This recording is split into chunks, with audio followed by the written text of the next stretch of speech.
me escutando? Tô escutando. Assim, é porque pra mim tá bugado o meu microfone. Tá de boa. Pronto, tá gravando aqui, gente. Sejam todos bem-vindos à nossa aula hoje do dia 27 de outubro de 2020.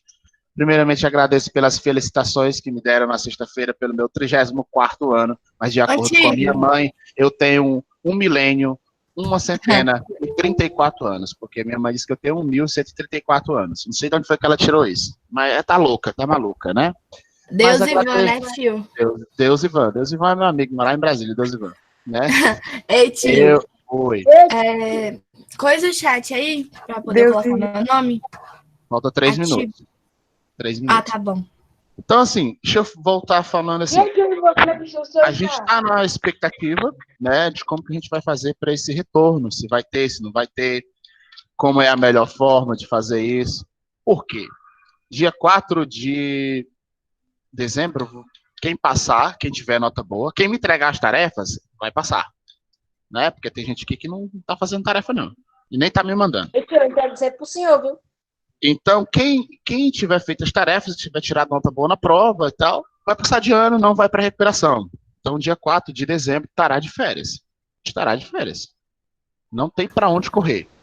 Vou ver se eu consigo Ou mandar. seja, se nós fôssemos calcular, a gente, do dia 3 de novembro ao dia 4 de dezembro, um mês, né?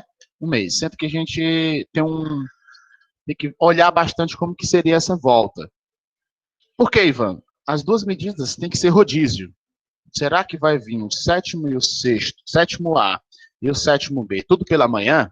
Ou tudo pela tarde? Como que vai ser isso? O sexto ano são 3 sextos. Como que vai ser esse sexto ano? Vai dividir em quantas turmas? Porque, imagina pela ideia, cada turma, cada sexto, 2 turmas. Se eu tenho 3 turmas, irão ficar 6 turmas. Ou seja, serão 6 salas. Sétimo ano ficaria mais 4 turmas, se fosse dividir e fazer rodízio, né?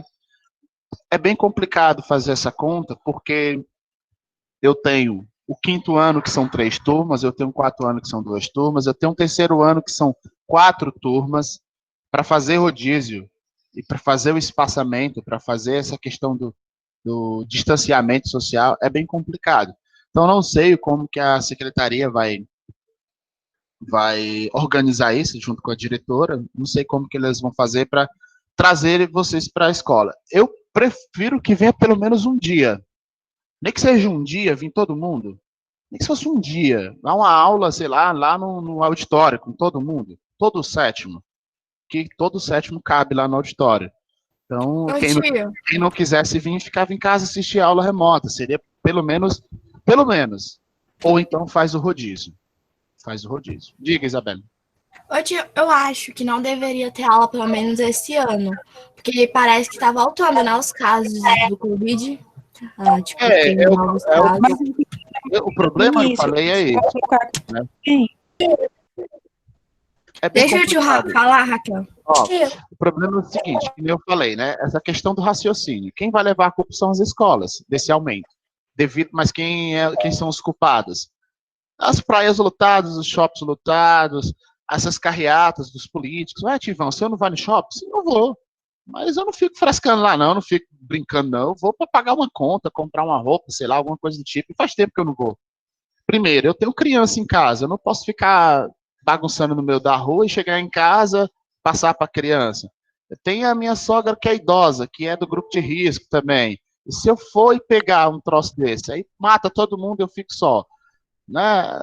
Então, tem que ver o seu particular e ver como que tá. Com certeza, alguns pais não irão deixar vir. Tenho quase certeza disso, que alguns pais não irão deixar vir. Mas eu queria muito que vocês viessem.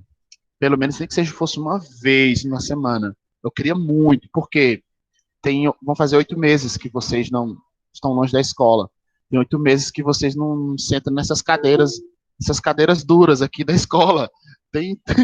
Tem 8 meses que vocês não se reencontram, vocês não se vê, só online, esse troço que o negócio é chato, dá aula pra câmera aqui. Não dá cara na gente, por a gente estar conversando. Tem 8 meses que eu não dou um carão em ninguém. Você tá com saudade, né, de dar brigar com a gente, rapaz? Fala, Letícia. Deixa a Letícia falar, calma. Beleza. Mas que eu ia perguntar. caso, as aulas remotas vai ser tipo assim, vai estar todo mundo na sala, né, quem for presencial, e vão ficar gravando no Meet ao mesmo tempo que tá dando aula presencial? Simultâneo. Sim. A gente dá aula pro nono ano assim, fica a galera em casa, a galera dos grupos, e a galera que escolheu o ensino remoto, eles ficam em casa e a gente fica dando aula aqui para os dois grupos. Só que o controle é bem mais rígido. Tá? Aí no meio da aula o senhor grita com a gente. Que é, mano? Aí no meio da aula o senhor grita com a gente, aí grita tanto no celular quanto na sala mesmo. Não grito não. Só removo da aula. Oi, tio. Diz, Cauã. Eu acho que o senhor deve ter recebido aí 2 solicitações de um nome Kaique Kildare. As 2 vezes que eu fui tentar entrar, eu esqueci de mudar a conta, por causa que o e-mail original do Google é do meu irmão. Aí toda vez que eu vou entrar, alguma coisa está no dele, aí eu peço a pessoa faz a estranhar. Ah, tá, entendi. Beleza. Entre muito ela só desse. Bora começar a aula, né? Gente, a aula de hoje eu já estou apresentando para vocês aqui um livro. É A Resistência dos Escravizados. A agenda de hoje, página 297 e 302, né? 301 e 302. É o 301. 301, né? Olha só. Viu, né, um bicho. 13. 297 e 301. Olha só. Nesse assunto, nós vamos abordar a questão da resistência dos escravizados. E por incrível que pareça, nós estamos chegando na data de comemoração ao Dia da Consciência Negra, né, que é dia 20 de novembro. E, além disso, nós temos o representante da chamada Secretaria, acho que é a Comissão de Palmares, a Secretaria de Consciência Negra do Palmares, uma coisa do tipo. Eu até comentei com vocês, ele fala da questão de que o negro, aquilo que a gente conversou na aula passada, a questão do que o negro ele gerou vitimismo demais. Inclusive, algumas pessoas que utilizam da cor, da pele, da etnia, para adquirir alguns benefícios. E por isso que esse ano ele não vai comemorar o Dia da Consciência Negra. Ou seja, o cara é negro, muito negro, esse cara é o presidente é a secretaria que cuida dos direitos das minorias, e ele falou que não vai comemorar esse dia, porque isso é vitimismo, isso é gerar ainda mais murmurinho, é fazer com que o negro fique mais fraco ainda dentro da sociedade. Enfim, enquanto eu vou explicando aqui, vocês vão colocando o nome de vocês no chat, para eu dar a presença depois, tá liberado. Então, nesse contexto, a gente tem que falar dessa resistência que surgiu durante esse período de colonização, né? Os escravos, eles sempre foram fortes, né? Mas, imagina o seguinte, será que eles foram fortes o suficiente para aguentar todos os sofrimentos? Ou será que algumas coisas que são contadas dentro dos nossos livros são poesias, são poemas, são coisas para encobrir o mal feito? Nós temos a questão dos quilombos, né, que foi um dos locais de esconderijo, né, uma espécie de repouso, um local onde eles se escondiam dentro das matas. Para quê? Para que eles viessem a ter uma vida, viessem a viver dignamente dentro das matas. Só que, aí eu pergunto aos senhores, por que eles eram encontrados? Quem era que encontrava esses negros? Quem era que dedurava esses negros? Será que eram Era um outro negro. Oi? Era um outro negro, que eu não lembro como era o nome dele, mas ele caçava os fugitivos. Justamente. Vocês estão entendendo como que funciona? Um negro entregar outro negro. Ou então o seguinte, por que os coleguinhas entregavam os amiguinhos que estavam fugindo? Fala, Letícia. Para ganhar benefícios. para ganhar benefícios e na maioria das vezes nem ganhava, né? Na maioria das vezes nem ganhava. Ou seja, dentro desse contexto, quilombos, ou os quilombos, e o mais famoso, que é o Quilombo dos Palmares, será o mais famoso deles, será um dos símbolos da resistência africana. Poxa, vocês já se imaginaram sair da sua casa, sair do seu lar, sair da sua rotina, da sua vida, e ser levado à força para morar em outro lugar, tipo outra cultura? Vocês já se imaginaram isso? Poxa vida, você está aqui no seu conforto do seu quarto, com o seu ventilador, com a sua tiara no cabelo, toda linda, perfeita, coçando a sua ventinha, seu nariz, né? Ou seja, sair desse seu conforto para ir para outro lugar totalmente diferente, forçado a trabalhar, forçar apanhando. Ou seja, a gente tem que pensar no próximo, a gente tem que pensar naquele povo que sofreu. Ah, Ivan, mas foi o negro que integrou o negro. Beleza. Qual sociedade, qual civilização não tem gente idiota? Que tem gente ruim, tem gente que entrega a pessoa, tem gente que é mal com a pessoa. Toda essa civilização, seja negra, seja branca, seja asiática, oriental, o que for, sempre vai ter essa relação, sempre vai ter aqueles que querem o bem e aqueles que não gostam de fazer o bem, gostam de fazer o mal. E isso eu creio que vocês há de concordar comigo. Seja ela qual for a civilização, vai ter alguém que vai dedurar, que vai gostar de fazer o mal feito, ganhar em cima dos outros, ficar rico ou ganhar algum direito em cima dos outros. Eu citava o exemplo ontem para o 8º ano, essa questão do capitalismo, que vocês vão estudar agora no próximo capítulo. A questão da mulher. A mulher em si, se ela for branca, ela tem uma discriminação, ela recebe um tratamento diferente. Se a mulher é negra, ela tem outro tratamento. Por exemplo, há casos que o mesmo cargo, se a mulher é negra, ela ganha um salário mais baixo do que a mulher branca. Isso é característico de quê? Da sociedade que nós vivemos. Ivan, isso é mentira. Não é mentira. Isso é pura verdade. A mesma relação quando se faz homem e mulher. O homem sempre ganha mais do que a mulher. Tio, Oi. eu estava vendo no Instagram esses dias que a mulher mais bem paga do mundo, que é a Sofia Vergara, ela ganha menos do que o 8º homem, que o Will Smith, que é o 8º homem mais bem pago do mundo. Então é uma diferença muito grande desse ano. Gigante. Há uma diferença gigante. E aí, Sofia, você está dando uma ideia.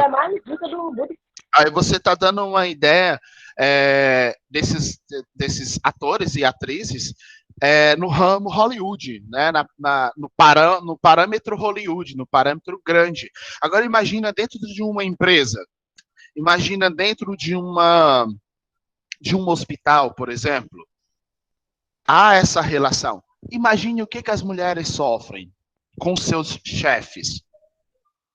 Vocês têm que se ligar nisso, né? Essa coerção, essa intimidação.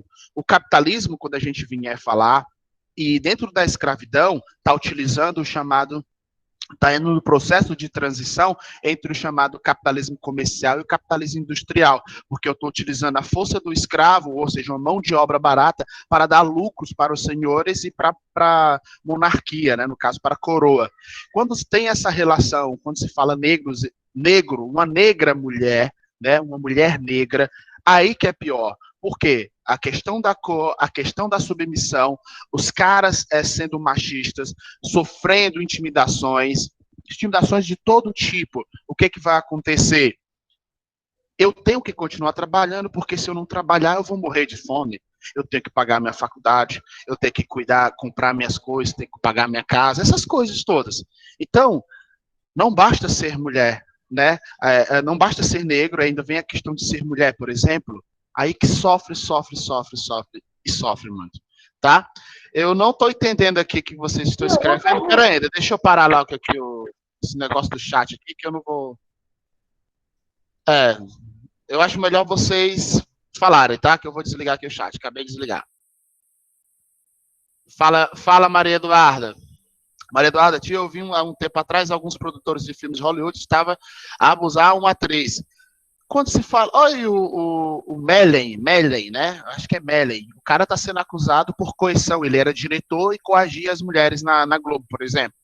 O Mellen, acho que é Mellen, que fazia o Gordo e o Mago lá com ele, dos piadistas aí, os caras que gostavam de fazer piada. Ou seja, isso é fruto desse momento que a gente tem estudado, e essa resistência, esses quilombos, que um dia foram locais para construir essa ferramenta de resistência. Hoje, o que nós temos de resistência para os negros e para as mulheres? Ivan, não temos nada. Poxa vida, a gente tem a Delegacia da Mulher, a gente tem a Lei Maria da Penha, a gente tem o quê? Vários segmentos que vai nos permitir resguardar essas mulheres. Por que está todo mundo saindo da aula? Minha internet tinha caído, por isso que eu saí. Minha internet caiu também. É VIPnet, é? Meu Meet caiu aqui. Pra variar, né? Ah, não deve por isso mesmo. Pois volte, viu? Se não voltar, leva falta. Vamos lá. Eu fui tentar colocar no celular, mas o computador voltou mais rápido. Beleza, vamos lá, continuando.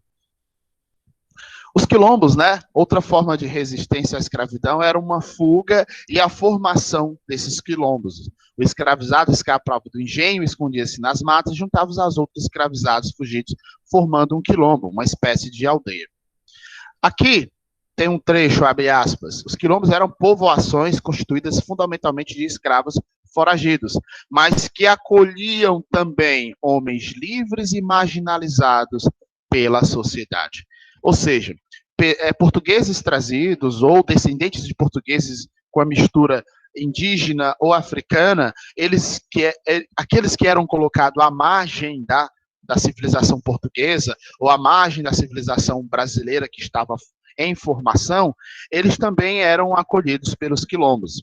E isso é uma ideia legal. Exemplo, após a abolição da escravidão em 1888, os negros não têm para onde ir. Estou dando só um exemplo. Não tem para onde ir. Vai surgir uma chamada rede de solidariedade.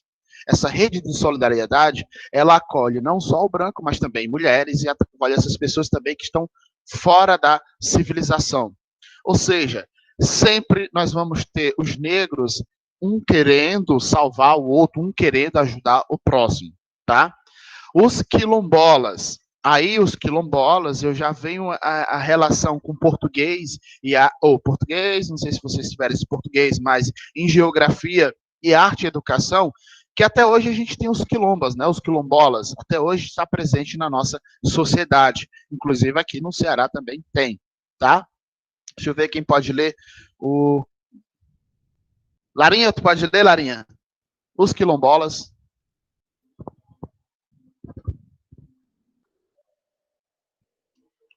Lara? Os habitantes dos quilombolas eram chamados quilombolas. Eles viviam em liberdade e desenvolviam sua cultura e suas crenças. Os quilombolas dividiam seu trabalho de maneira que alguns plantavam mandioca, milho, cana-de-açúcar, batata doce e feijão. Outros criavam galinhas e porcos. E outros pescavam, caçavam ou faziam artesanato. Só um minutinho. Vocês marquem esse parágrafo, que eu vou fazer uma pergunta. Tia. Olha só. Oi. Eu perdi muita coisa. Não, perdeu não. Olha só. Vocês marquem esse segundo parágrafo. Os quilombolas até artesanato.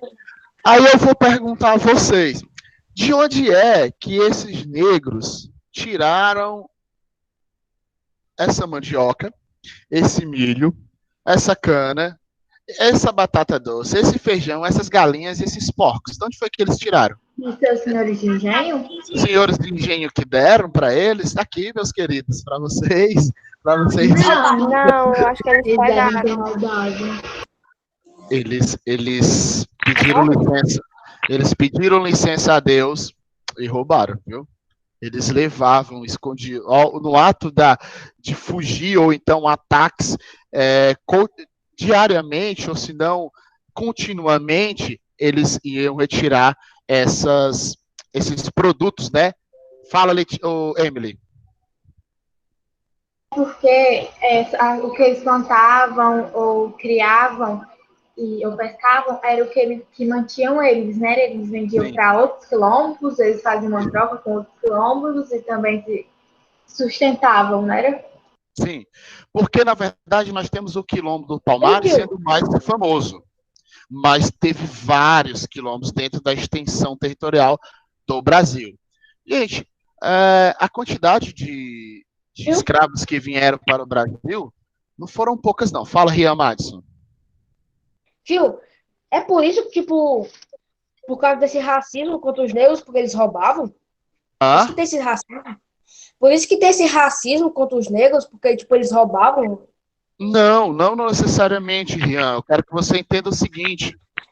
Porque como que um escravo que não recebia salário, não tinha moradia, morava dentro da senzala, né, só vivia apanhando, e dentro do quilombo ele estava com porco, criando galinha da onde? Né? Você está entendendo? Eles retiravam do senhor. Eu fiquei um pouquinho sair da aula porque ficou todo parado para mim, eu tive que entrar de novo. Beleza, não, tá de boa, tá tranquilo. Olha só, existe uma quantidade de escravos que vieram para o Brasil desde os anos de 1530, né, quando veio o governo geral, até a sua abolição em 1888, dá 338 anos, vieram em torno de 4,8 milhões de escravos para o Brasil. Ou seja, é um bocadinho de gente. Muita gente que vieram para cá. Ou seja, tinha escravos espalhados pelo Brasil todo. Escravos espalhados por todo o território brasileiro. Tá? Vamos lá, continuando. Continua, Larinha.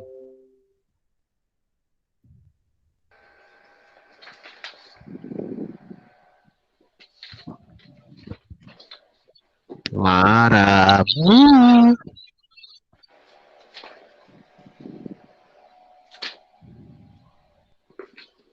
Eles costumavam trocar o que produziam por sal, tecidos, armas e munições, pois geralmente os quilombos não eram muito distantes das fazendas e povoados.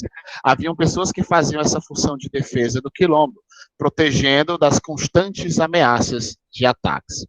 Gente, se eles quisessem acabar com todos os quilombos, bastavam se reunir, né, essas forças.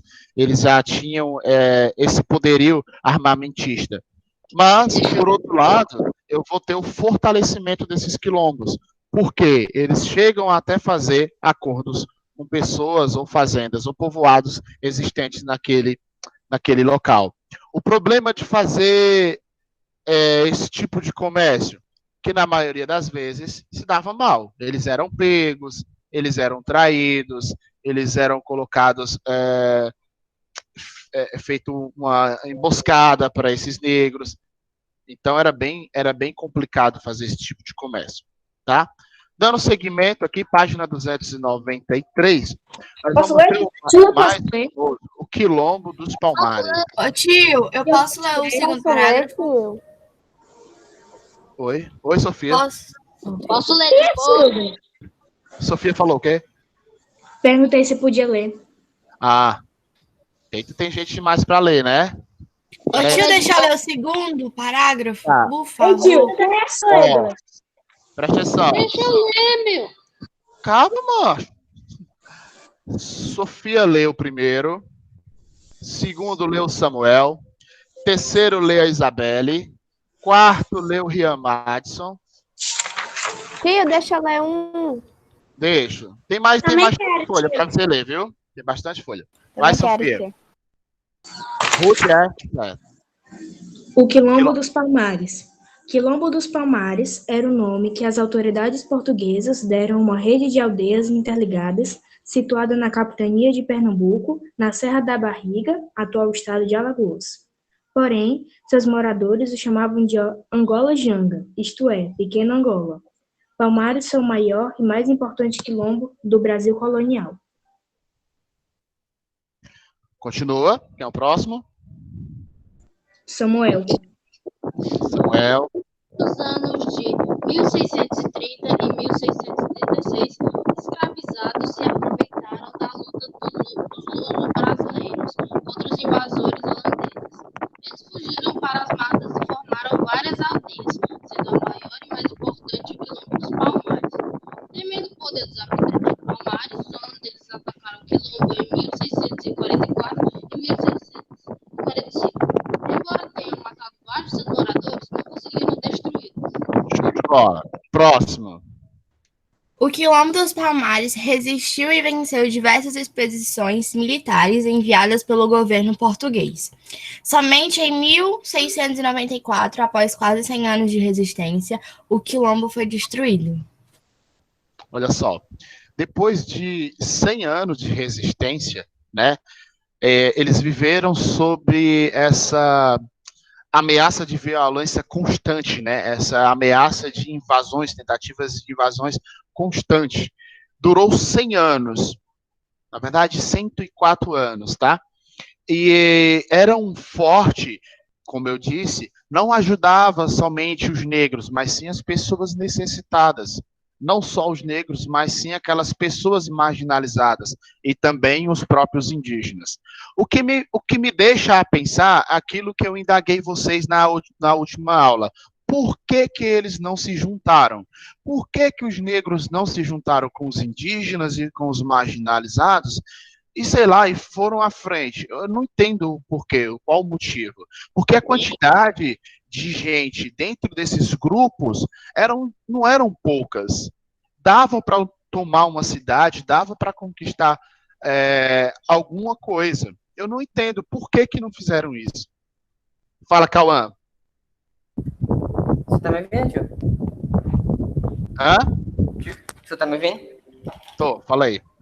É que eu tava com problemas aqui na internet, aí minha aula ficou saindo direto. Você pode me falar que página tá? 293. Tio. Oi. Tio, eu quero ver. O Quilombo dos Palmares ou durante os Mas anos? agora... Palmares, ó. No mapa aqui do livro de vocês, está o mapa da Capitania de Pernambuco, de 1642, em que aparecem os quilombolas do Quilombo dos Palmares, tá? Aqui nesse contexto, a gente vai ter que lembrar daquele poderio os poderios dos holandeses, quando os holandeses invadiram Pernambuco. Ou seja, tanto que faz referência àquele período que Nassau ficou no governo, essa invasão aos quilombolas, né? Não podia matar. Essa era a ordem do Nassau, mas a escravidão tinha que continuar. Essa era a ideia de governo do Maurício de Nassau. Passando a página aqui, eu trouxe uns slides para vocês, eu estou passando logo o livro e eu vou trazer uns slides para vocês, tá? Nessa parte, eu vou ter vai, Rian. O fim da União Ibérica e os reflexos do Brasil. Pode sim, segundo parágrafo tu lê. E eu vou trazer dentro do slide um resumo do que foi essa escravidão no Brasil, o que foi as bandeiras, o que foi as entradas, o que é os tropeiros, tá? Acho que vocês lembram disso lá do 5º ano. Tia, também deixa eu ler, por favor. Deixa, Briade.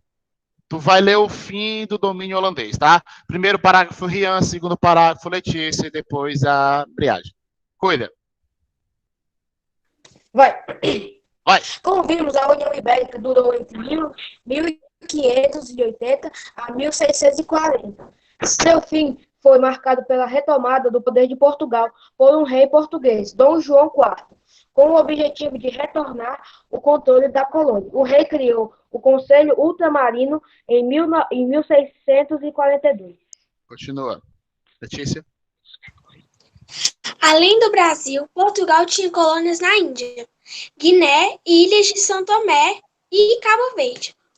O Conselho Ultramarino possuía poderes executivos, de fiscalização e reunia informações para o rei, principalmente sobre a cobrança de impostos, a manutenção das fortificações de defesa e as condições do povoamento.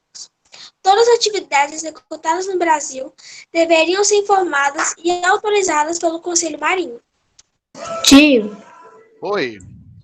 eu lembro que quando era no 4º ou 5º ano, sempre que a gente ia aprender sobre o Brasil, era 1500, a descoberta, aí Pedro Álvares de Cabral, e depois já pulava para o Dom Pedro I, Dom Pedro II e a abolição da escravatura, né? Agora não, tá falando mais entre isso, né?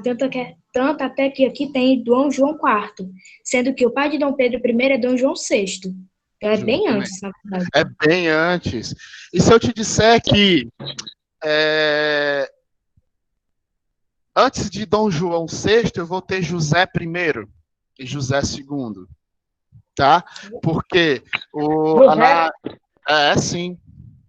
Que era, por exemplo, nós vamos ter vocês lembram da Companhia de Jesus?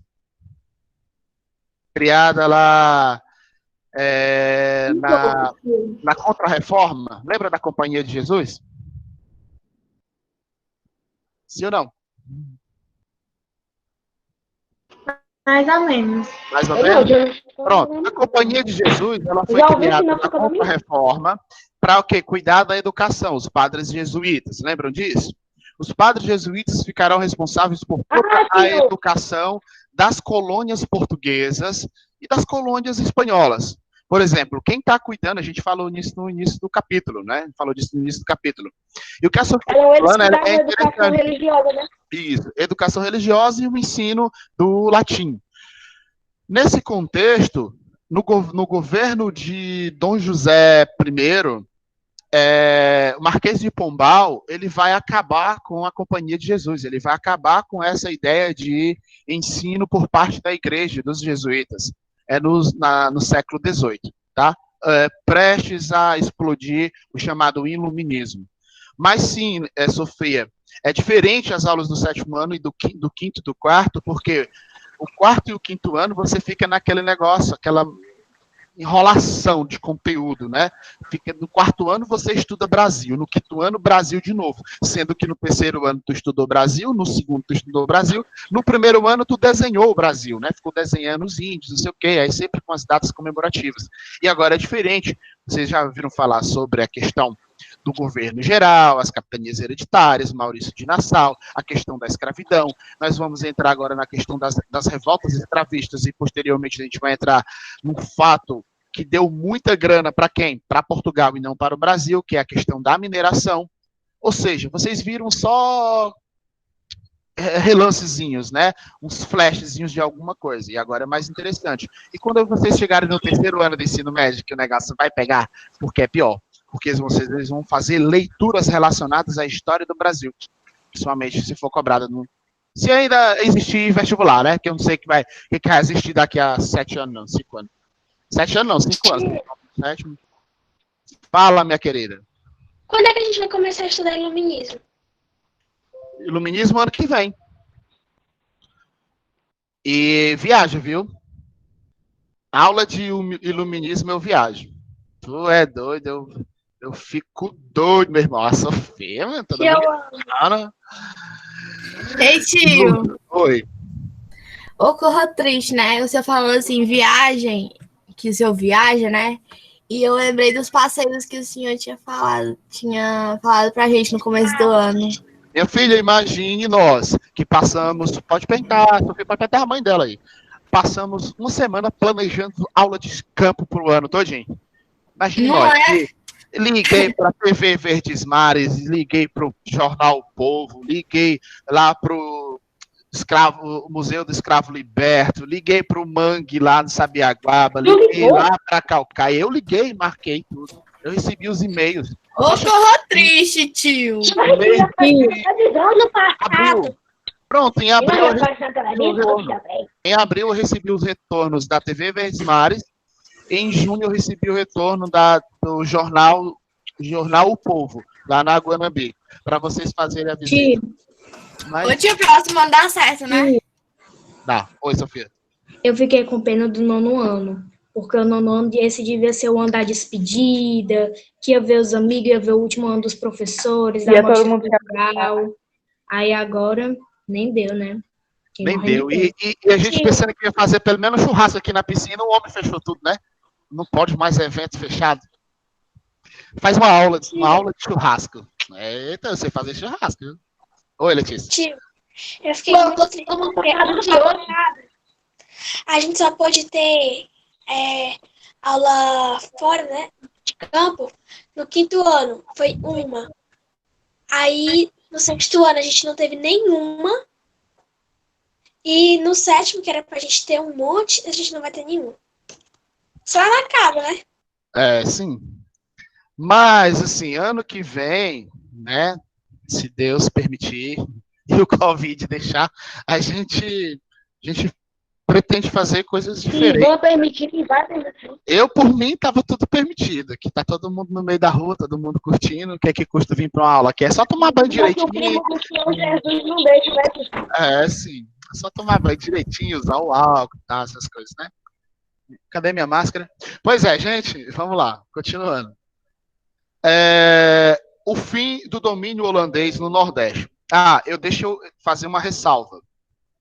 Por mais que os holandeses se aproveitaram da situação dessa União Ibérica, onde eles dependiam da Espanha e logo em seguida tornaram-se independentes dos espanhóis, e os espanhóis eram responsáveis pelo território brasileiro, a gente tem que fazer uma ressalva com relação àquilo tudo que os holandeses deixaram de herança boa para a gente, tá? Principalmente para quem conhece Recife, para quem conhece Olinda, para quem conhece em Pernambuco no geral, tem uma influência dos holandeses, sim, até hoje. Nas construções, na questão de ensino, principalmente na arquitetura, seja em questões de estradas, questões de imóveis. Então, há uma influência gigantesca dos holandeses que a gente tem que fazer essa ressalva, tá? Por mais que eles tenham invadido, matado um monte de escravos, matado um monte de indígenas, tem que fazer essa ressalva, né? O que não teve morte naquele período, né? Fala, Raquelzinha. Mas como que eram as características dos holandeses? Características, quando eu falo em características deixadas, não na questão do corpo, né? Porque se a gente for olhar uma linha, os holandeses eles tentaram invadir o litoral nordestino quase todo. É tanto que eu falei na aula passada que nós, possivelmente, temos sangue de holandês, ou de inglês, ou de espanhol, ou de português, misturado. Né? É só olha para a Sofia, olha para a Letícia, olha para a Emily, olha para o Madison. Ou seja, a cor já diz alguma coisa. São cearenses natos. Os meus pais foram cearenses natos, são cearenses natos. Os meus avós são cearenses natos, são cearenses natos. E assim for olhar a árvore genealógica, Raquel, pode ser que aconteça de ter uma característica de algum povo europeu que um dia viver aqui ou que invadiu. Vocês já devem ter lido José de Alencar, o Conto de Iracema, não já? Se não, já devem ter ouvido falar.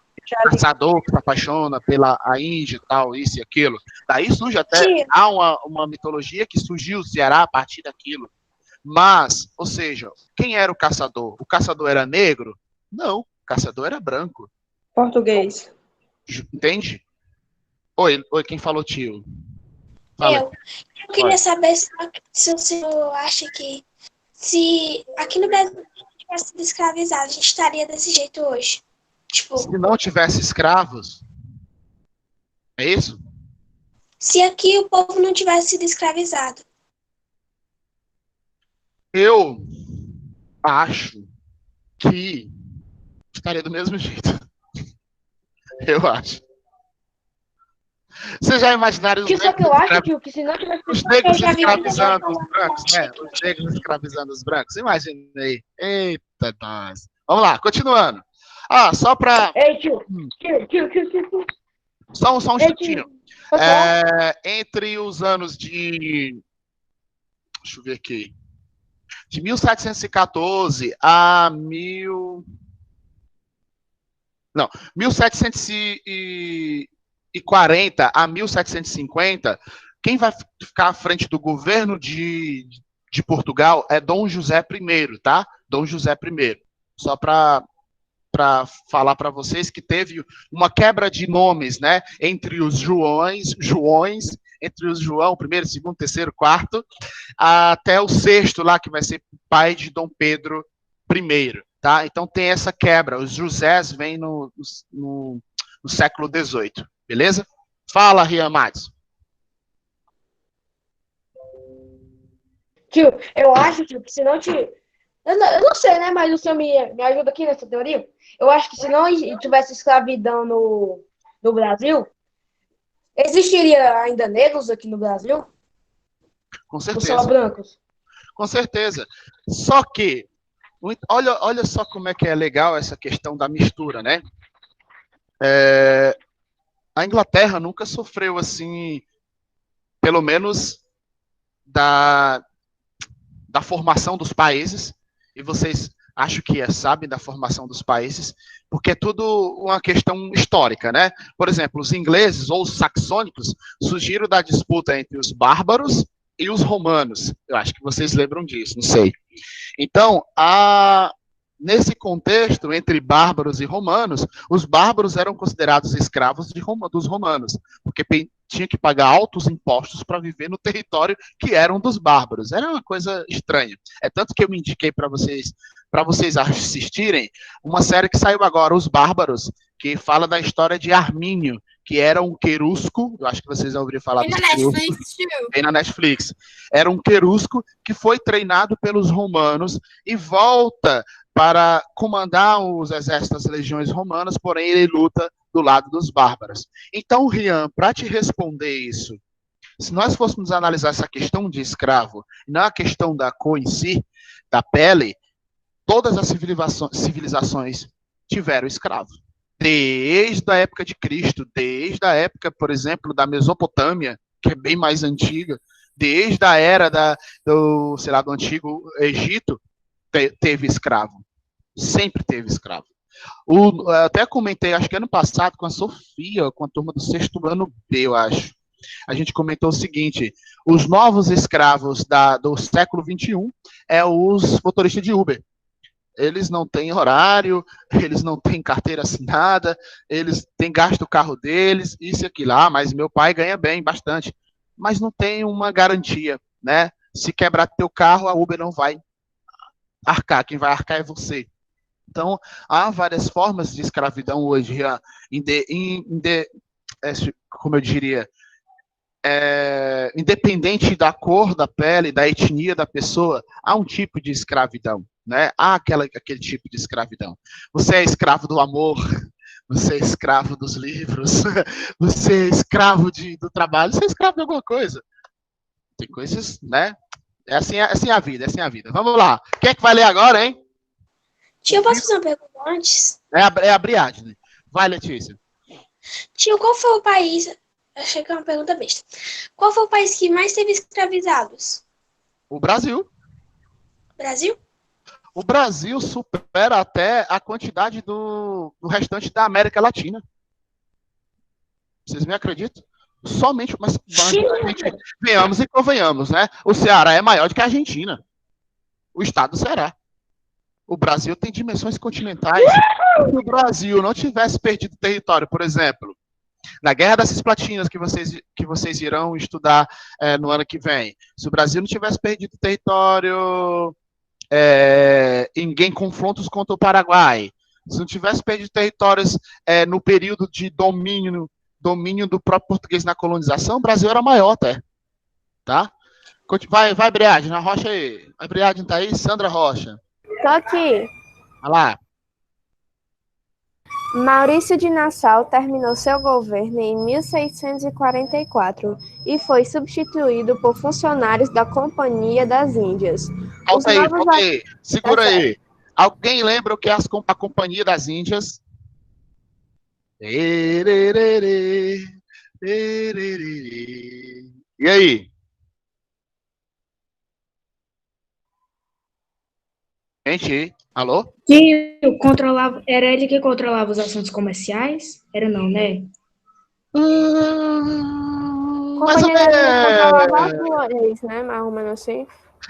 Ó, quando você fala nessa Companhia das Índias, como a gente está no período da chamada União Ibérica, remete também tanto àquele período lá de escravidão do pessoal espanhol, como o nosso, porque quem controla nós aqui naquele momento são os espanhóis, tá? Então, a Companhia das Índias, ela, como é que seria isso? Ela ia controlar, ia autorizar, seria uma espécie de autoridade para controlar nada mais, nada menos como todas as suas colônias. Então, ela escolhia quem iria para o governo. Seria o órgão máximo naquele instante, tá?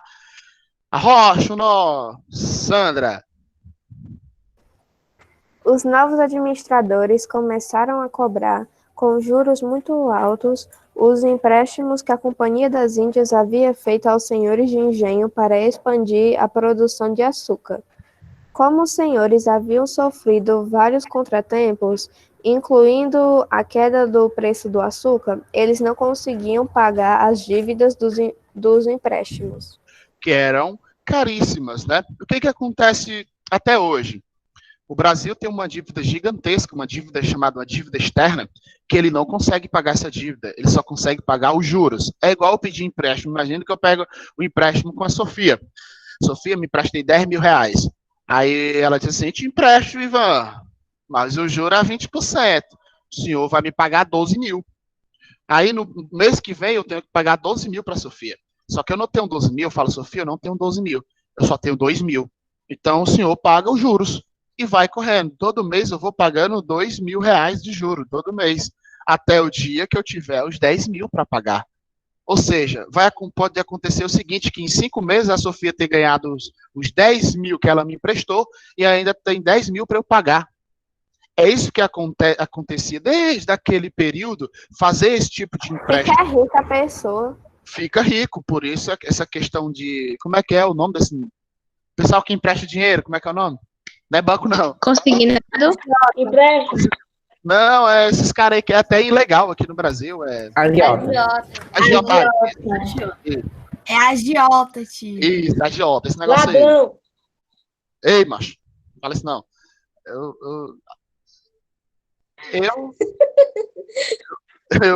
Eu vou começar. Vocês querem dinheiro emprestado? Eu empresto a vocês. Quero. Olha só. Eu quero. Mas não quero pagar de tio. Eu só não quero devolver. Oi. Procura-se agiota com Alzheimer.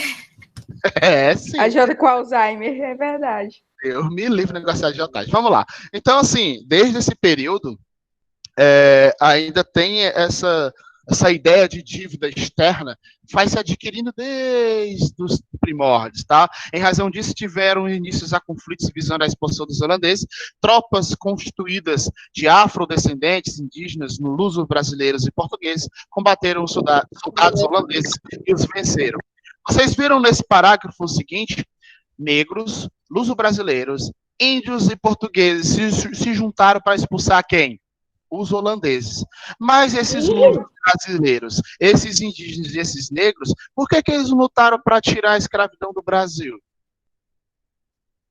Olha, tá entendendo? É uma coisa que eu acho que eu deveria ter nascido nessa época para saber, né? Fala, Emily.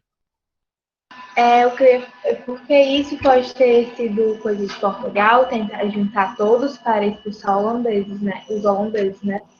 Pode ser Portugal que deve ter ido procurar será que deve ter dado algum benefício assim para essas pessoas que ajudaram?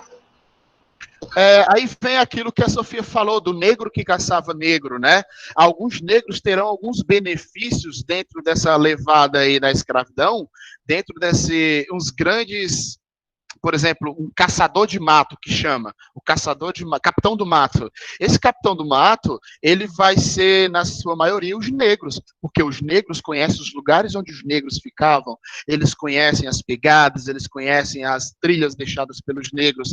Então, pode ser que tenha acontecido isso, Emily, de apoiar apoiar esse grupo de pessoas para tirar os holandeses ou lutarem do mesmo lado, e possivelmente algum deles tiver algum benefício. Qual benefício? Matar meus irmãos de sangue. Assistam Django, tá?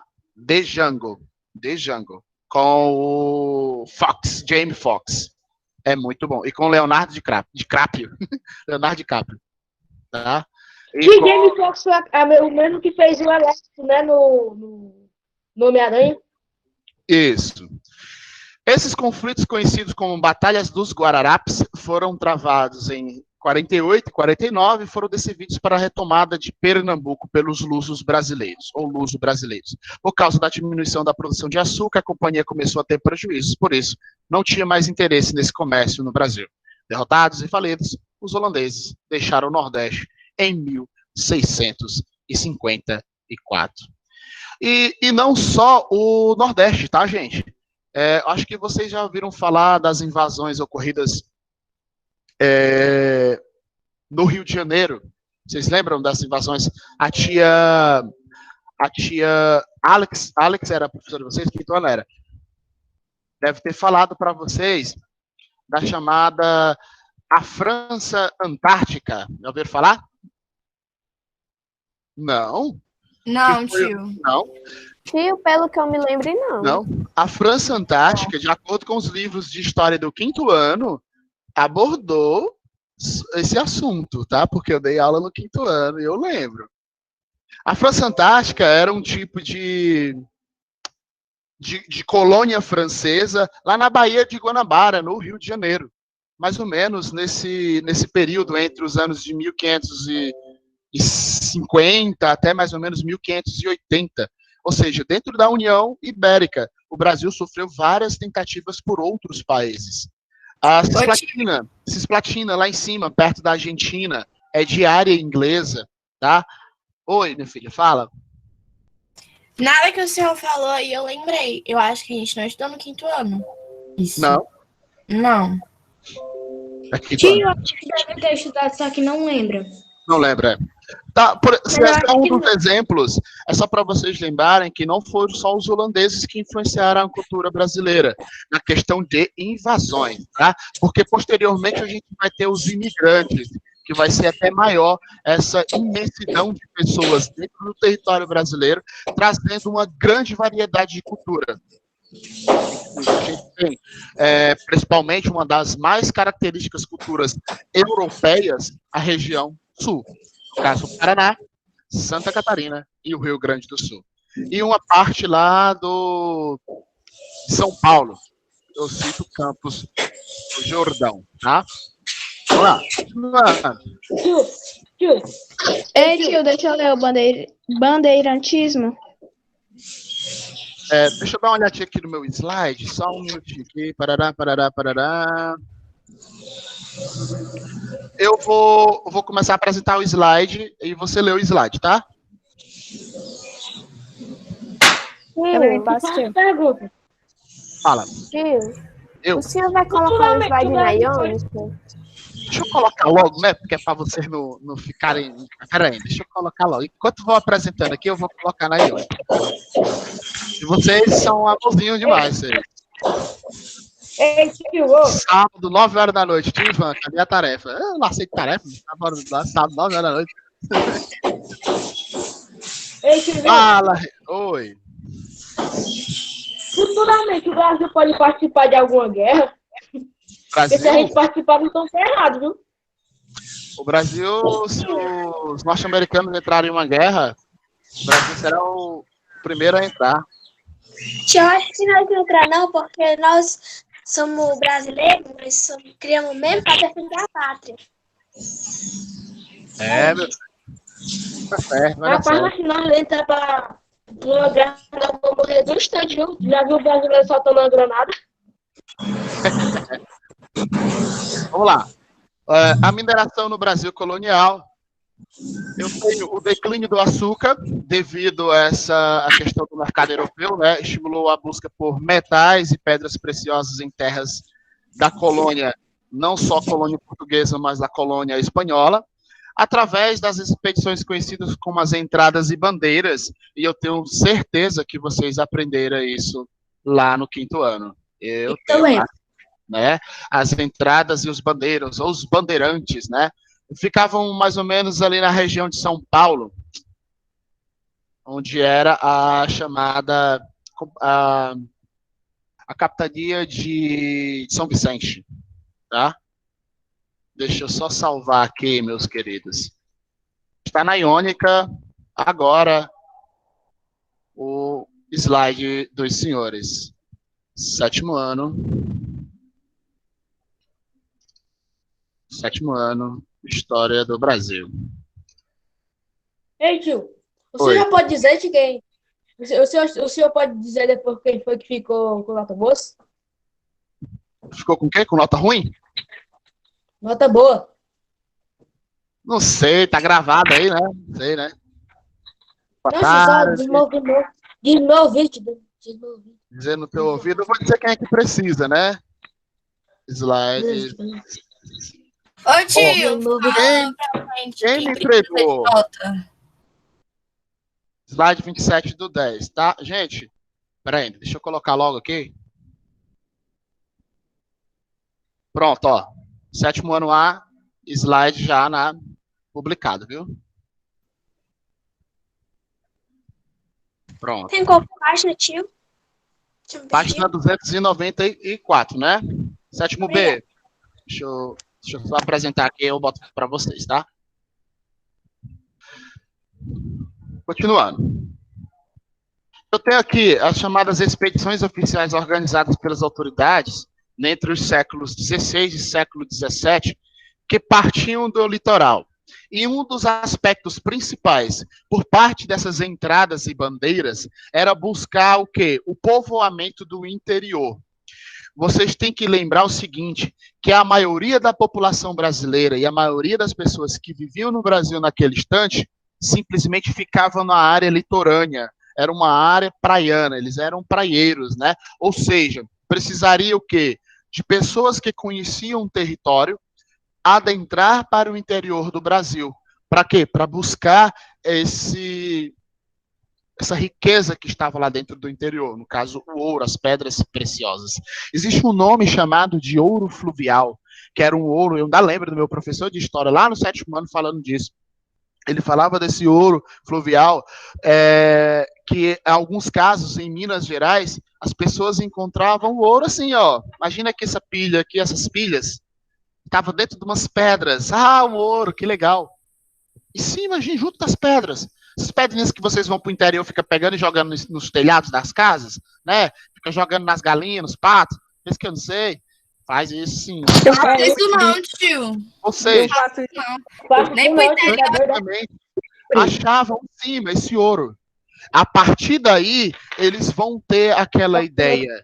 Meu irmão, se encontra o ouro em cima aqui da terra, imagina adentrando nela, entrando na terra, cavando, fazendo as escavações.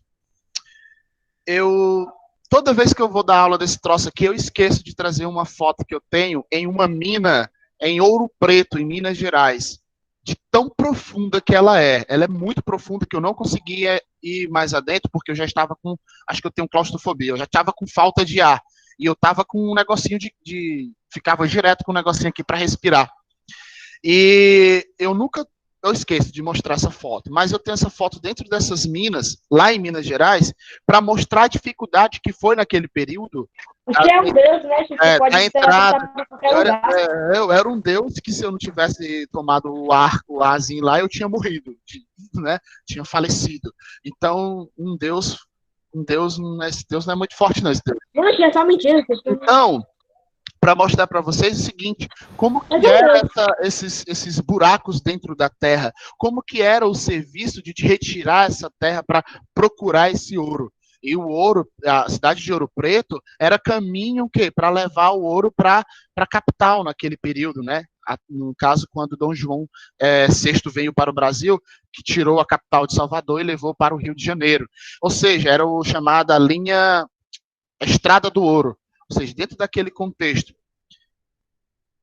os escravos, eles vão participar dessas demandas por parte dos portugueses de todas as etapas, desde a escavação até a questão do iodo, né, de tirar no rio, separar, fazer essa separação.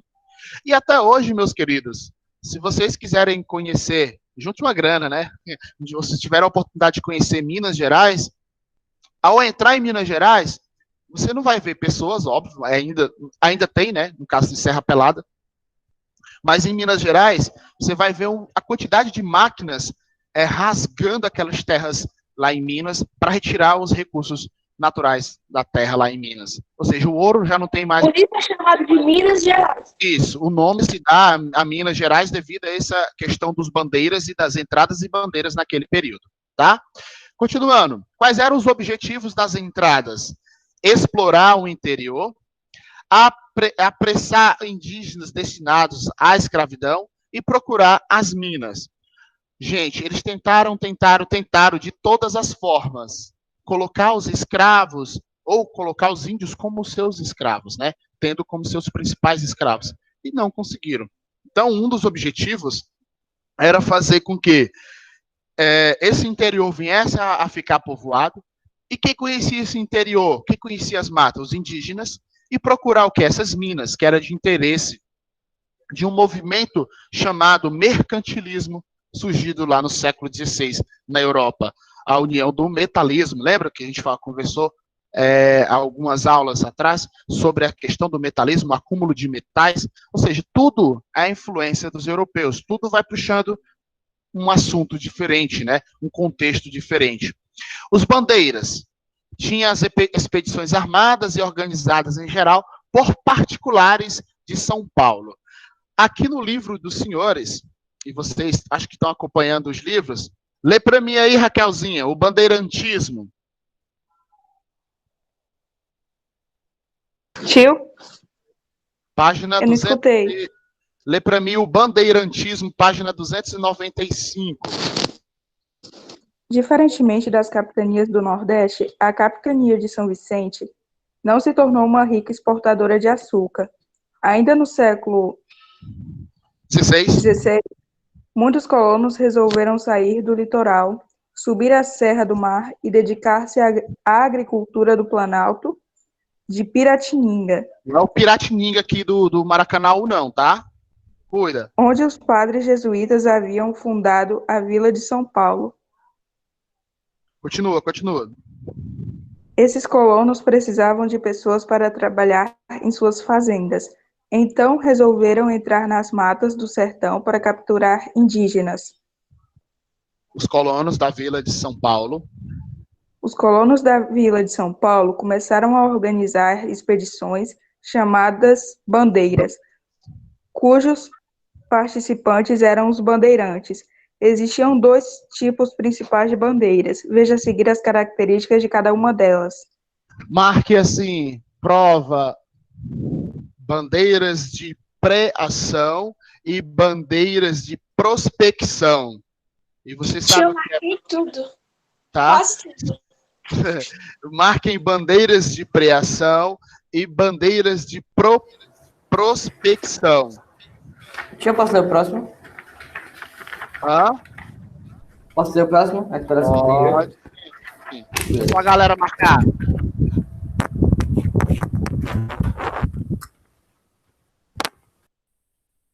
Os prospecto, né? A prospecto é uma espécie de... Deixa eu ver se tem a definição aqui. Localizar, calcular o valor de uma jazida mineral. Existe a prospecção, salvo engano, para a questão de experimentação, né? Saber do produto. Vai, Cauã. Bandeiras de preação. Beleza. Bandeira de preação. Bandeiras de preação. Expedição particular ao interior da colônia. Objetivo: capturar indígenas, integradas por centenas de homens. No início, fazia alianças com aldeias que aprisionavam seus inimigos de guerra a fim de adquiri-los.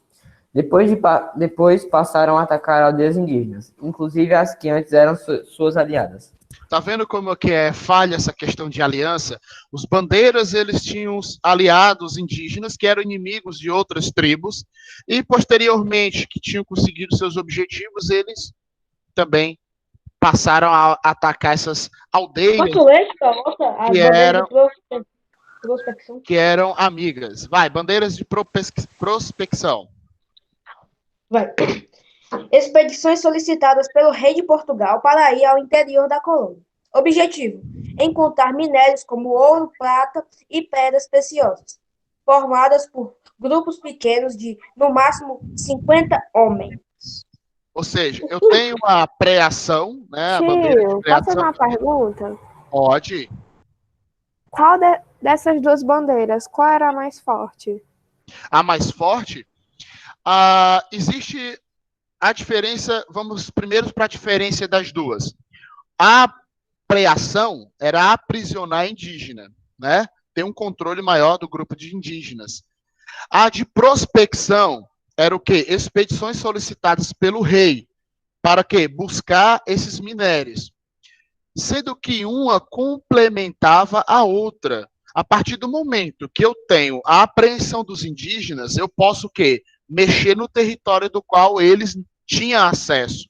Então, não tem essa de mais forte, uma mais forte ou a mais fraca. Elas se complementavam. As duas tinham o mesmo objetivo, que era levar riquezas para a coroa, e tinha como objetivo neutralizar a sistemática indígena, porque até então eles não tinham controle dos indígenas, tá? É por isso que os negros vieram para ser escravizados aqui, porque eles não conseguiram escravizar os indígenas, diferente dos espanhóis, tá?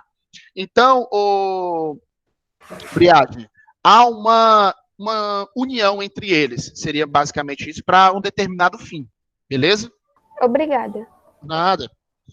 E outra coisa, e essa exploração, querendo ou não, por mais ruim que fossem os métodos utilizados, querendo ou não, foi um meio de povoar o interior, um meio de buscar esse povoamento, de aumentar a extensão territorial do Brasil. Vai ser importante também, tá? Sendo que a medida... Eu vou entrar de novo, porque para mim está todo bugado, só está todo verde. Ok, tudo bem. Eu também. Eu também tá bugado. O rosto do tio tá pulado. Parece tipo quando tá com defeito o negócio. Pois é. Tá cansado, desaparece. Tio, pouco sabe, mas esse é o momento que Ivan está mostrando sua verdadeira forma. Defeituosa, né? Entendi. Obrigado. Você desligar a câmera? Eu desliguei e liguei novamente. Tá, mas não ligou. Vai. Deixa eu ver se voltou. Agora ligou. Deu certo. Existe uma teoria, tio. Existe uma teoria que o senhor, na verdade, é um alienígena. Tem características alienígenas. Eu sou careca, sou gordinho, eu tenho aureola. Essa é característica alienígenas. Eu venho de Marte. Eu venho de Mulungu, meu filho. Mulungu. Acabei de falar Mulungu. O senhor colonizou o nosso planeta, né? Isso, menino! Quanto tempo, garoto! Vocês estão perdendo a vergonha, né? Muito bem. Goste assim. Vocês poderiam ligar, todos ligarem a câmera, eu tirar um print e postar no meu Instagram, né? Mas vocês não querem, né? Mas fica aí, né? Olha aí, a Sofia já arrumou o cabelo. Deixa eu arrumar meu cabelo aqui também. São 2h14, já tá terminando a aula. Quando for 2h30, todo mundo liga a câmera. Vamos se arrumando os cabelos. Arrumando os cabelos aí. Não precisa estar farda, tá? Os cabelos tudo arrumado. Tá linda, Raquel. Olha os cabelos arrumados. Orgulho do seu cabelo. E eu levei uma mordida de um pinche, tio. Olha o Isaac vendo, menino. Vamos lá. Continuando. O senhor viu, né, senhor? Levou uma mordida de um cachorro, de um pinche no dedo. Vai, beleza, eu vi, mas tu mostrou. Vai, Isabelle. Exploração do interior. Portugal proibia a escravização de indígenas, mas a permitia no caso de guerra justa. Isto é, quando os indígenas impediam que os colonos ocupassem seu território. Com as bandeiras de preação? Eu posso ler também? Essa aqui? Pode. Com as bandeiras de preação, os indígenas tiveram que migrar cada vez mais para o interior do Brasil. Assim, os bandeirantes foram explorando o interior do território. Suas longas expedições informaram aos portugueses a sua existência de vastas regiões, além dos limites do Tratado de Tordesilhas. Essas regiões depois seriam colonizadas pelos lusos brasileiros, a que veio ampliar muito o território da colônia portuguesa na América. Então, assim, aqui, essa linha vermelha, né, vai delimitar um novo território Portugal. Porque imagina nesse território aqui, ó, onde passa essa linha roxa, na página 295, era o limite do Tratado de Tordesilhas. E com os bandeiras de prospecção, eles vão aumentar o seu território brasileiro em um grande território, vão aumentar muito mesmo, tá?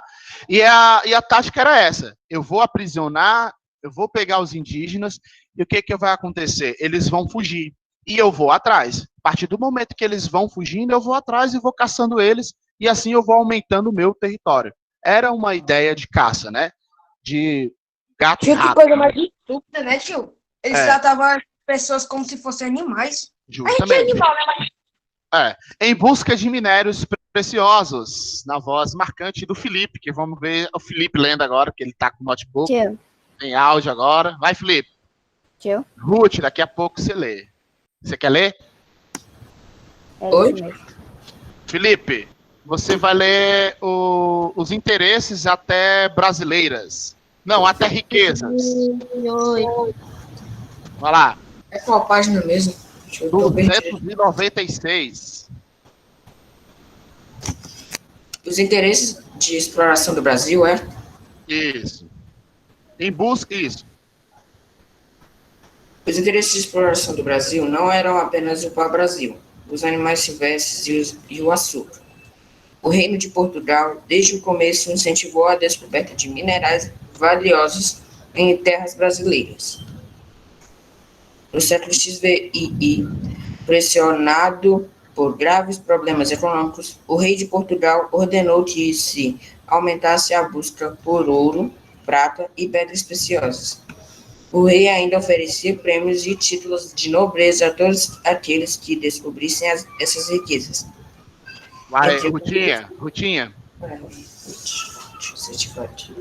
Entre 1693 e 1695, os bandeirantes paulistas descobriram as primeiras minas de ouro na região atual, cidade de Ouro Preto, em Minas Gerais. Depois disso, muitas minas de ouro foram descobertas naquela região.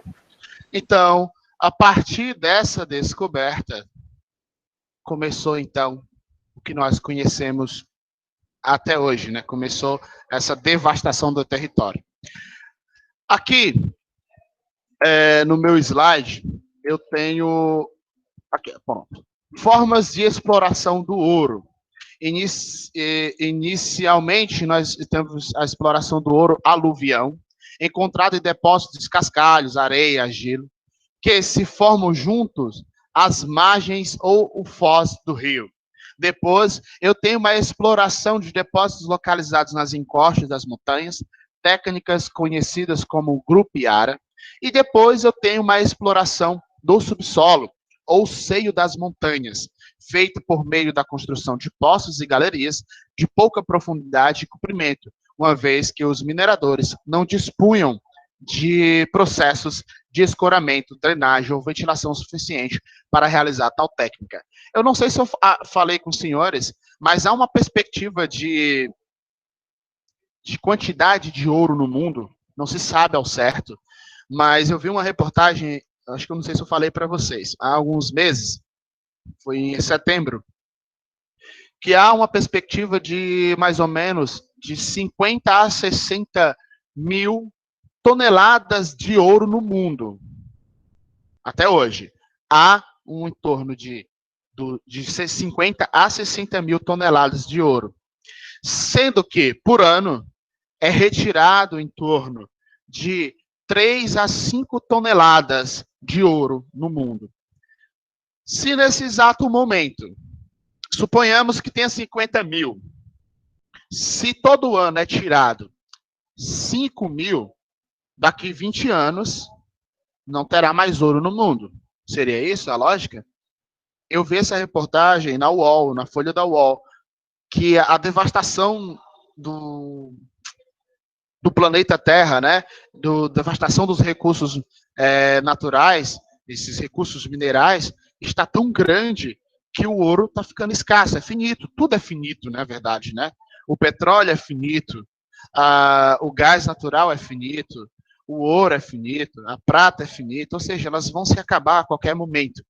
Então, se for verdade esse estudo, que só tem 50 a 60 mil toneladas de ouro no mundo, em todo o mundo, possivelmente o ouro se acabe daqui uns 25, 30 anos. Isso é um estudo, não se sabe, né? Pode ser que tenha muito mais, encontre umas jazidas de ouro aí, encontre os locais que tenham grande quantidades de ouro. Mas, para vocês terem a noção do quanto foi retirado, tanto daqui da América no geral, como na África, como na Ásia, etc. Então, há uma... Oi, vai assustar outro menino. Fala. Mas eu... Desculpa. Mas eu acho que dentro desses 20 anos, o ser humano ele vai tentar encontrar um jeito de fazer... Não, olha o que eu estou falando. É um estudo que saiu na Folha do UOL. Se eu encontrar novamente esse estudo, eu mando para vocês. Eu gosto muito de ler o UOL e a Folha de São Paulo. Tem algumas pessoas que não gostam, respeito, mas eu gosto de ler. Eu vou dar uma olhadinha. Se eu conseguir a reportagem, eu mando para vocês, tá? Vamos lá. Continuando aqui no meu slide, eu tenho as zonas auríferas foram rapidamente ocupadas. As pessoas vinham de Portugal e outras partes da própria colônia. Eu vou fazer uma comparação com os Estados Unidos da América, tá? Nesse mesmo momento... Oi, Samuel, beleza? Nesse mesmo momento que o mundo está passando, no Brasil, por exemplo, está tendo essa corrida pelo ouro, nos Estados Unidos eles estão buscando a independência, lá no século XVIII. E essa disputa por território vai desencadear uma disputa por, como eu diria, essa disputa pela independência, por busca de imposição contra a Inglaterra, vai gerar alguns conflitos. E nesses conflitos, né, entre os locais daquele território, fazia-se uma propaganda dos territórios. Por exemplo, a maioria dos territórios norte-americanos eram de indígenas. E aí o governo norte-americano fazia o seguinte, eu vendo aquele território por $1.000. Eu vendo aquele território por $500. A partir do momento que o Estado vendia o território para essas pessoas, né, quem era responsável por aquele território? Essas pessoas que compravam. E para eles defenderem aquele território, eles teriam que utilizar arma, por exemplo.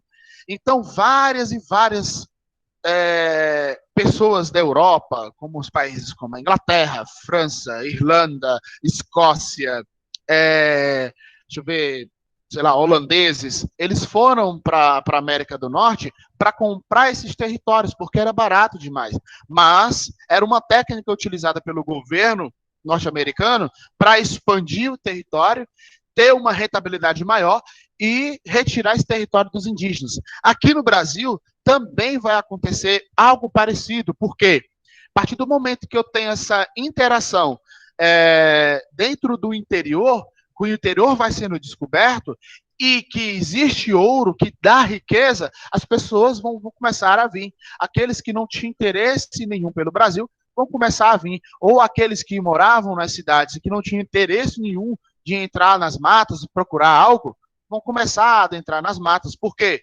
Dá grana, é riqueza. Então, por isso surge, por exemplo, os grandes latifundiários também vão desses segmentos, né? Os primeiros campos garimpeiros eram improvisados. Óbvio que eram improvisados, porque não se tinha um estudo, eles iam a partir daquele chamado ouro aluvião. Se tinha ouro naquele local, possivelmente, se eu cavasse ali, encontrava ouro, tá?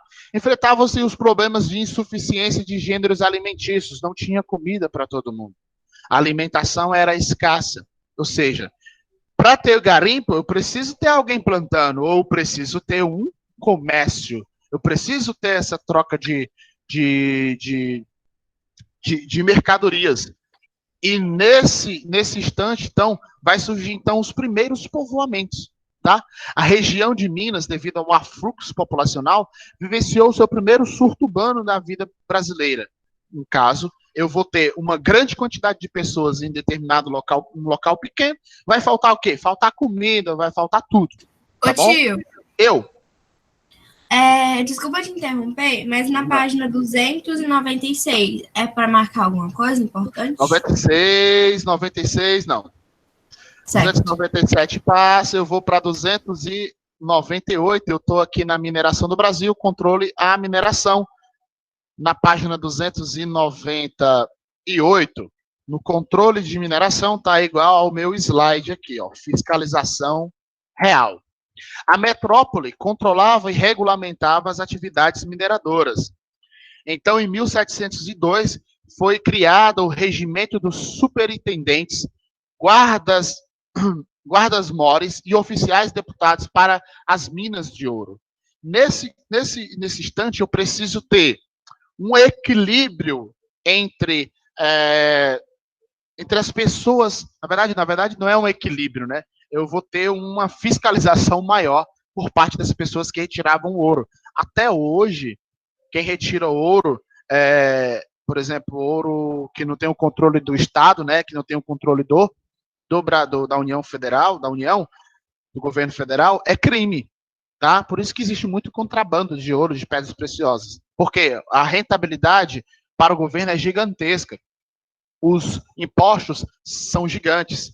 E um dos impostos que será o mais famoso desse período no controle sobre a mineração é o chamado quinto. Ele vai ser conhecido hoje como o quinto dos infernos, né? A palavra quinto dos infernos faz referência a esse quinto. Eu lembro, tio. Foi até o tio Alves que explicou. Ele falou que o quinto era um tipo de imposto. Aí as pessoas reclamavam tanto que deram no inferno. Eu lembro direitinho na história. Justamente. Tipo, quinto dos infernos. Não, porque leia aqui ó, na página 298, deixa eu ver, leia, calma, para mim. Qual parágrafo? Mineração no Brasil? Controle sobre a mineração. Em 1770, o reino português decidiu controlar a extração de ouro e cobrar impostos. Havia impostos sobre as mercadorias trazidas de outras partes da colônia, sobre o uso de estradas, de pontes, entre outras cobranças. Portugal também criou as casas de fundição, para que todo o ouro extraído fosse fundido. Do peso do ouro era retirada a quinta parte para os portugueses.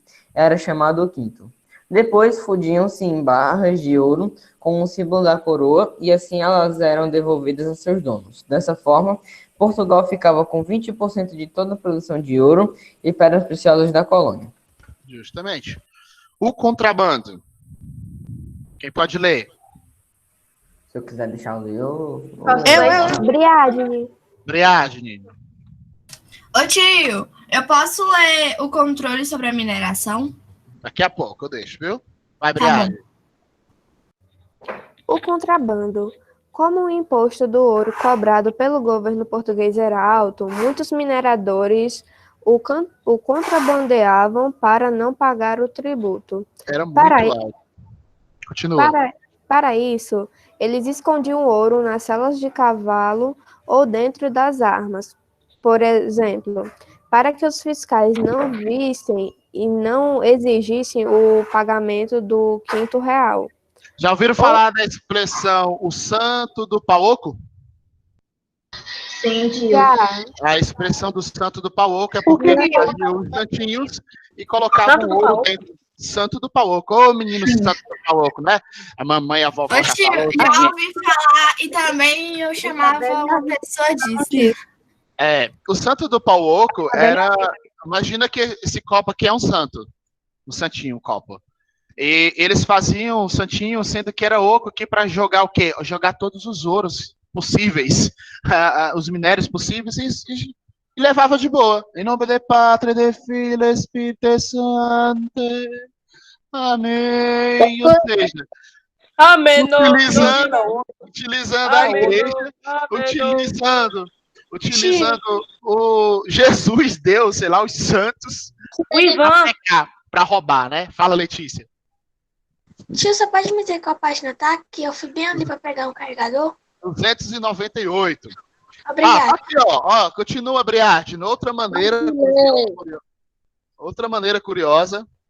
Outra maneira curiosa de esconder o ouro era colocá-lo dentro de estátuas de santos feitos de madeira.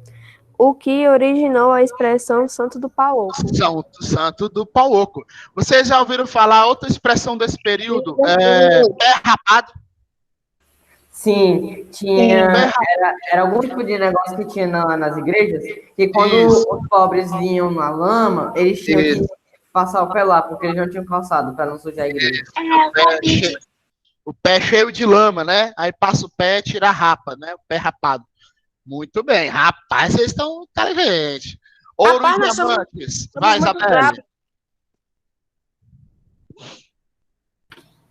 Em 1718, foram encontradas jazidas na região do Mato Grosso e em 1725, no atual estado de Goiás, por volta de 1729, em Cerro Frio, capitania de Minas Gerais, descobriram jazidas de diamantes, onde surgiu o Arraial do Tijuco, que deu origem à atual cidade de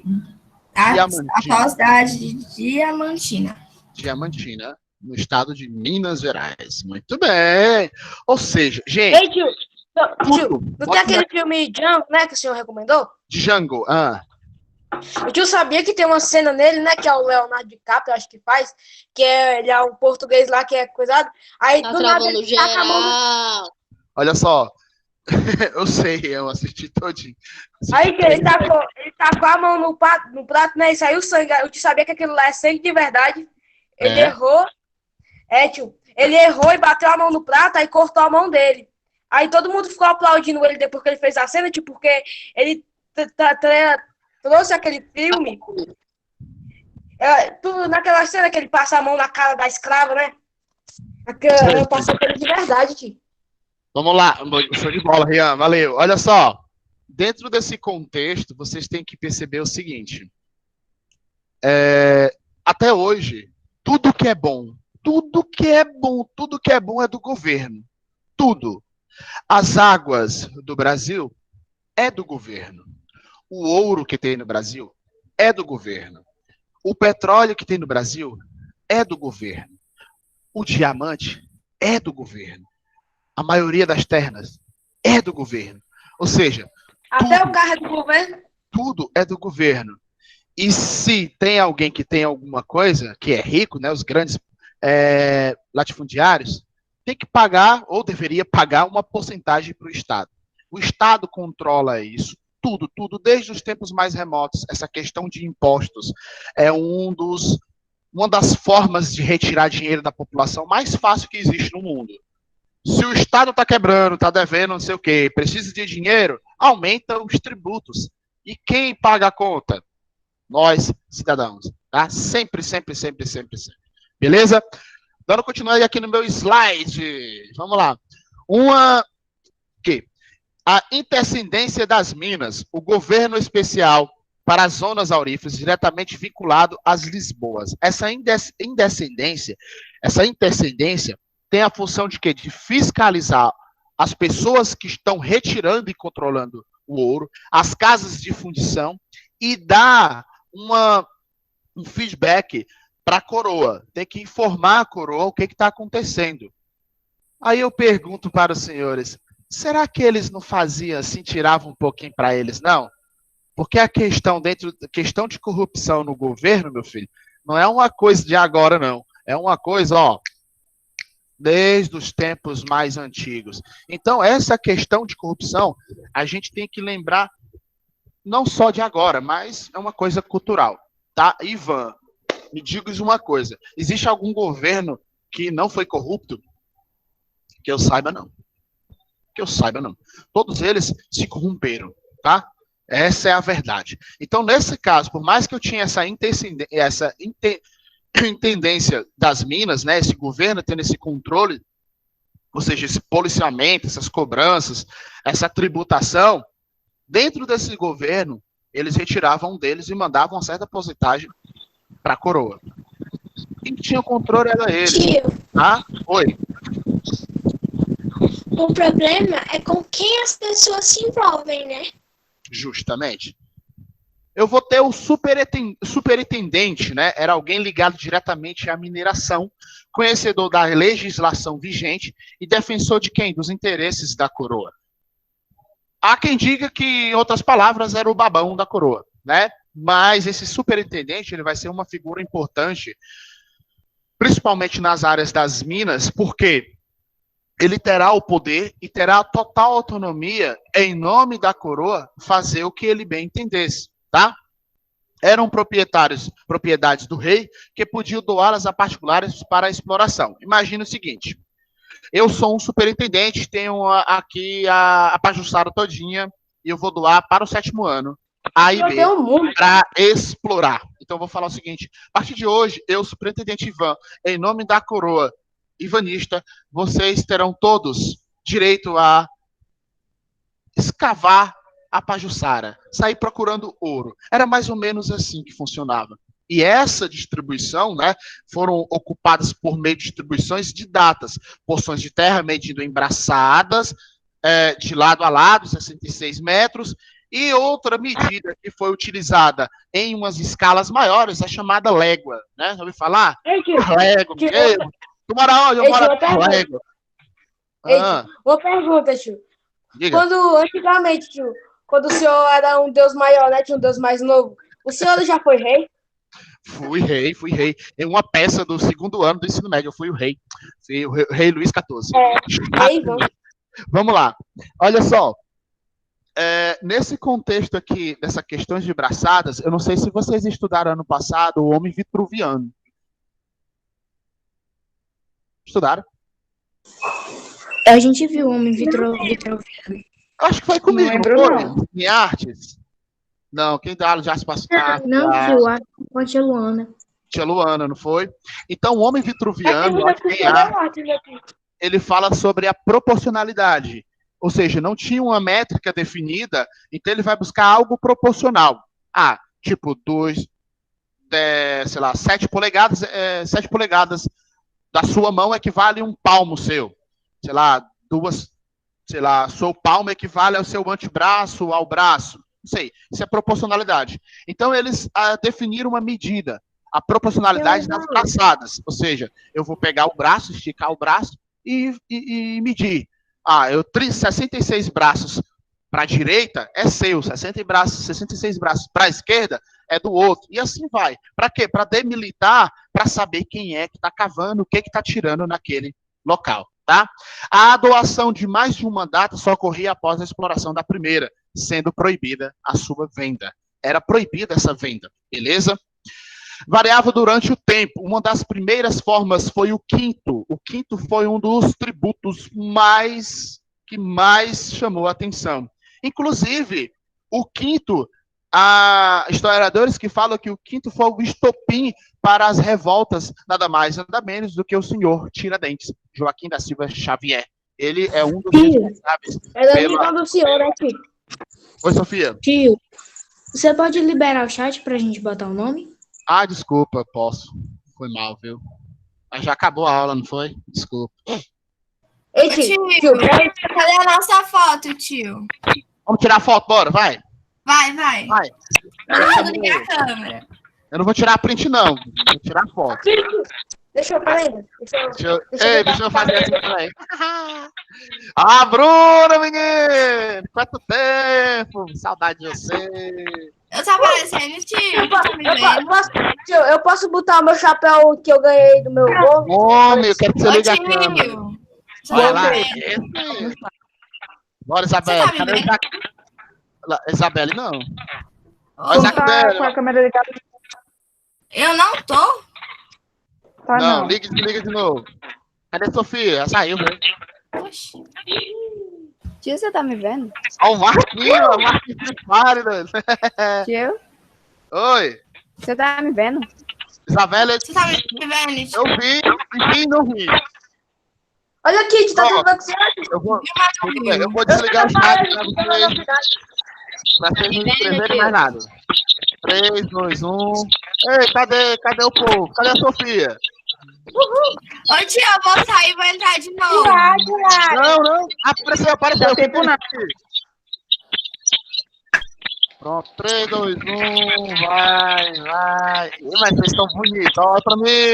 Olha pra mim, Vitinho. Vou postar agora no meu Instagram. Beijo no coração. Na semana que vem. Possivelmente, ora, pronome.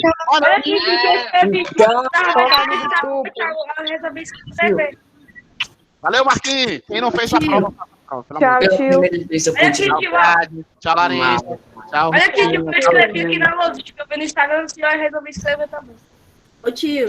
Ô, Sessene, que é nóis. Valeu, Rian. Oi. Tio, libera o chat de novo. Só por causa mesmo. Libera agora, cara. Pronto. O senhor tá feliz? Porque todos nós gostamos feliz. do nosso cara. Tô feliz. Valeu, Rian. Tchau. Valeu, tio. Valeu. Tchau, Felipe. Felipe. Meu nome aqui. Escreve seu nome aí. Deixa eu ver. Pela primeira vez que eu ler uma maneira. Valeu. Tchau. Hasta luego. Tio, o senhor tem um descanso. Ah, não, o senhor ainda vai trabalhar, né? É sexta-feira, meu filho. Valeu. Valeu, tio. Valeu.